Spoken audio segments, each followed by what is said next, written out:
Shalom Bapak Ibu dan saudara-saudara yang terkasih dimanapun berada. Mungkin ada yang sedang liburan, berkumpul bersama keluarga besar, atau beristirahat di rumah. Tuhanlah yang memelihara hidup kita, menjauhkan kita dari wabah COVID-19 yang masih mengancam kita. Tuhanlah yang memberikan sukacita kepada kita. Untuk memasuki minggu ke-11 setelah Trinitatis, Tuhan menyapa kita melalui firman-Nya. Dan untuk menyambutnya, marilah kita berdoa. Bapa kami yang bertahta di surga, segala kemuliaan bagi-Mu di tempat yang maha tinggi.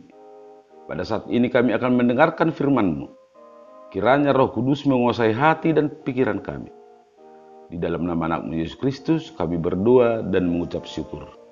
Bapak, Ibu, dan saudara sekalian yang terkasih, ilmu pengetahuan dan teknologi adalah soko guru globalisasi. Sejauh mana dampak globalisasi ini terhadap nilai-nilai Kristiani? Sejauh mana perkembangan teknologi mempengaruhi nilai kehidupan kita sebagai orang percaya? Tentu ada dampak positif dan ada dampak negatif. Dampak positif ini biasanya disebut sebagai kesempatan atau peluang yang harus kita manfaatkan sebaik-baiknya. Sedangkan dampak negatif biasanya disebut sebagai tantangan yang harus kita hadapi, kita atasi, dan kita tanggulangi sebisa mungkin. Pada kesempatan ini, kita akan fokus untuk menggumuli apa dampak negatifnya, atau apa tantangan yang kita hadapi di dalam kehidupan kita, sehubungan dengan kemajuan teknologi. Memang teknologi yang semakin berkembang akan selalu menawarkan sesuatu yang baru dan menarik. Akan tetapi, yang baru dan menarik tidak selalu baik. Oleh karena itu, kita harus selalu waspada, kritis, hati-hati, supaya tidak terhanyut dan menjadi korban yang tidak berdaya akibat kemajuan teknologi. Zaman yang serba canggih ini menawarkan kemudahan-kemudahan yang sangat membantu manusia, memperkenalkan kepada manusia akan hal-hal yang sama sekali baru, dan membawa manusia ke pengalaman yang baru yang tidak dapat dibayangkan sebelumnya. Pertanyaan kritis kita sekarang adalah, apakah teknologi dengan segala inovasi yang dihasilkannya sudah memperhamba kita? Jangan-jangan teknologi sudah menjadi ilah yang baru. Masihkah kita bisa membentengi tubuh dan jiwa kita dari pengaruh negatif akibat perkembangan teknologi ini? Pokok-pokok pergumulan itulah yang akan kita telah melalui khotbah memasuki minggu ke-11 setelah Trinitatis pada hari Minggu 23 Agustus tahun 2020 dengan topik pengendalian diri dari teknologi. Nats khotbah diambil dari 1 Korintus pasal 6 ayat 12 sampai dengan ayat yang ke-20. Mari dengarkan, saya akan membacakannya untuk kita. Judul perikop, nasihat terhadap percabulan. Segala sesuatu halal bagiku, tetapi bukan semuanya berguna. Segala sesuatu halal bagiku, tetapi aku tidak membiarkan diriku diperhamba oleh suatu apapun. Makanan adalah untuk perut, dan perut untuk makanan. Tetapi kedua-duanya akan dibinasakan Allah.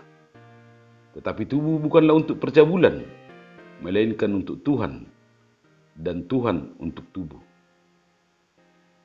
Allah yang membangkitkan Tuhan akan membangkitkan kita juga oleh kuasa-Nya. Tidak tahukah kamu bahwa tubuhmu adalah anggota Kristus? Akan kau ambilkan anggota Kristus untuk menyerahkannya kepada percabulan? Sekali-kali tidak. Atau tidak tahukah kamu bahwa siapa yang mengikatkan dirinya pada perempuan cabul menjadi satu tubuh dengan dia? Sebab demikianlah kata Nas, keduanya akan menjadi satu daging. Tetapi siapa yang mengikatkan dirinya pada Tuhan menjadi satu roh dengan dia. Jauhkanlah dirimu dari percabulan. Setiap dosa lain yang dilakukan manusia terjadi di luar dirinya. Tetapi orang yang melakukan percabulan berdosa terhadap dirinya sendiri. Atau tidak tahukah kamu bahwa tubuhmu adalah bait Roh Kudus yang diam di dalam kamu? Roh Kudus yang kamu peroleh dari Allah. Dan bahwa kamu bukan milik kamu sendiri. Sebab kamu telah dibeli dan harganya telah lunas dibayar. Karena itu, muliakanlah Allah dengan tubuhmu. Demikian firman Tuhan.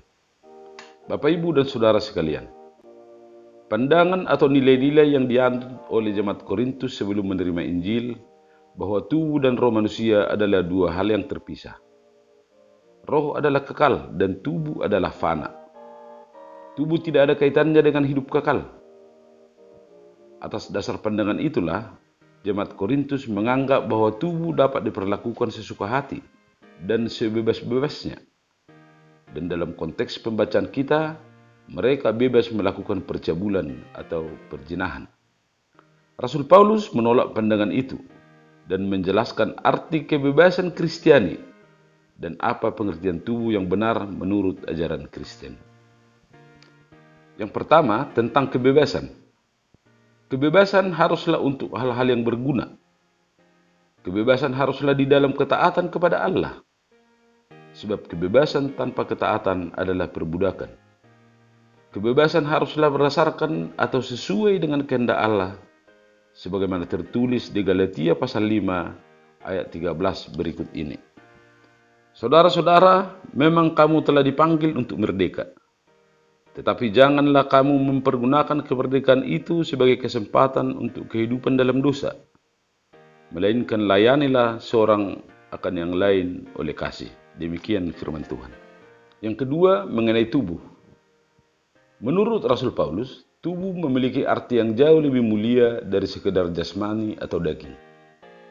Orang Kristen sudah dikuduskan dan dibenarkan dalam nama Tuhan Yesus Kristus. Oleh karena itu, orang Kristen adalah tubuh Kristus, adalah bait Allah. Roma pasal 12 ayat 1. Tidak boleh digunakan untuk hal-hal yang tidak baik, termasuk di dalamnya tidak boleh dipergunakan untuk perzinahan. Orang Kristen sudah diikat dengan Kristus secara rohani, sehingga orang Kristen tidak boleh mengikatkan diri dengan pelacur dan perbuatan cabul lainnya. Tubuh kita tidak boleh dicemarkan dengan dosa perzinahan. Dengan demikian, sangatlah penting untuk menjaga tubuh sebagai ungkapan rasa syukur atas keselamatan yang sudah dianugerahkan Tuhan kepada kita. Bapak, Ibu, dan saudara-saudara sekalian yang dikasihi Tuhan Yesus Kristus. Apa pengajaran yang dapat kita petik dari nats khotbah ini? Dengan tidak menafikan manfaat yang luar biasa dari kemajuan teknologi bagi kehidupan manusia, tidak dapat dihindarkan akan adanya dampak negatif yang berpotensi untuk merusak hidup manusia. Mengacu ke topik khotbah, kita diingatkan untuk waspada dan mengendalikan diri terhadap kemajuan teknologi. Kemajuan teknologi di bidang informasi memudahkan kita untuk mengakses situs-situs porno, layanan-layanan seks, dan menjalin hubungan yang tidak layak melalui media sosial.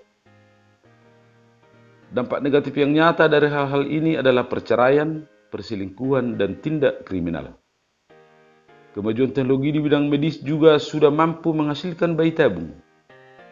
Dalam hal ini masih banyak hal yang perlu dipergumulkan, antara lain, siapa yang diuntungkan? Siapa yang dirugikan? Apa akibat-akibat psikologisnya? Dan bagaimana tinjauan teologisnya? Kemajuan di bidang industri alat-alat seks juga sudah semakin luar biasa. Hidup menyendiri dan berhubungan seks dengan boneka-boneka sudah menjadi tren dan merupakan perzinahan gaya baru. Itulah beberapa contoh ketika kemajuan teknologi yang tidak terkendali menjerumuskan manusia ke dalam percabulan dan mencemarkan tubuh ke dalam perhambaan oleh dosa. Maka untuk membantu kita supaya bisa mengendalikan diri dan tidak terjerumus ke dalam perhambaan dosa yang mencemarkan tubuh dan jiwa kita, berpedomanlah kepada 3 hal berikut ini. Yang pertama, hiduplah kudus. Untuk mempertahankan hidup yang kudus, pertama-tama kita harus menyadari bahwa kita mempunyai keinginan-keinginan daging atau hawa nafsu. Namun demikian, Alkitab berkata bahwa hawa nafsu itu harus dikendalikan. Jangan kita biarkan nafsu kedagingan itu menguasai kita. Untuk itu kita harus berdoa supaya Tuhan memampukan kita untuk hidup kudus. Hidup kudus adalah tuntutan Tuhan, sebagaimana tertulis di 1 Petrus pasal 1, ayat yang ke-16 berikut ini. Kuduslah kamu, sebab aku kudus. Yang kedua, tubuh dan jiwa adalah satu kesatuan. Banyak pandangan yang menganggap tubuh sebagai musuh dari jiwa. Filsuf Plato misalnya mengatakan bahwa tubuh adalah penjara bagi jiwa. Pandangan lain bahwa tubuh kurang mulia dibandingkan jiwa. Terhadap pandangan-pandangan ini, Yesus tidak sependapat. Urusan tubuh adalah urusan iman. Tuhan menuntut agar kita menyerahkan anggota-anggota tubuh kita menjadi senjata-senjata kebenaran. Roma pasal 6 ayat 13. Yang ketiga, teladanilah tubuh Yesus. Tuhan Yesus mengucapkan, ambillah, makanlah, inilah tubuhku. Matius 26 ayat 26. Yesus menawarkan tubuhnya sendiri untuk diambil dan dimakan oleh manusia, demi manusia dan untuk manusia. Inilah tubuhku. Artinya tubuhnya kini menjadi tubuh kita. Sejak itu kita dituntut memperlakukan tubuh kita sebagaimana kita seharusnya memperlakukan Kristus sendiri. Memperlakukan tubuh kita sebagaimana Kristus memperlakukan tubuhnya. Maka berhentilah mempertuhankan tubuh kita. Mulailah mempersembahkannya bagi Tuhan dan sesama. Harus kita pastikan betul bahwa yang kita tawarkan itu adalah tubuh yang sehat. Tubuh yang memberi kehidupan, bukan tubuh yang menyebarkan bakteri dan kuman. Bapak, Ibu, dan saudara-saudara yang terkasih dalam nama Tuhan Yesus Kristus.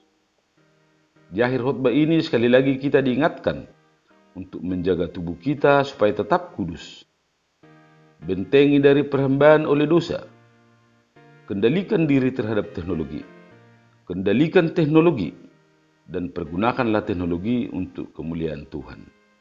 Kiranya Tuhan memampukan kita. Amin.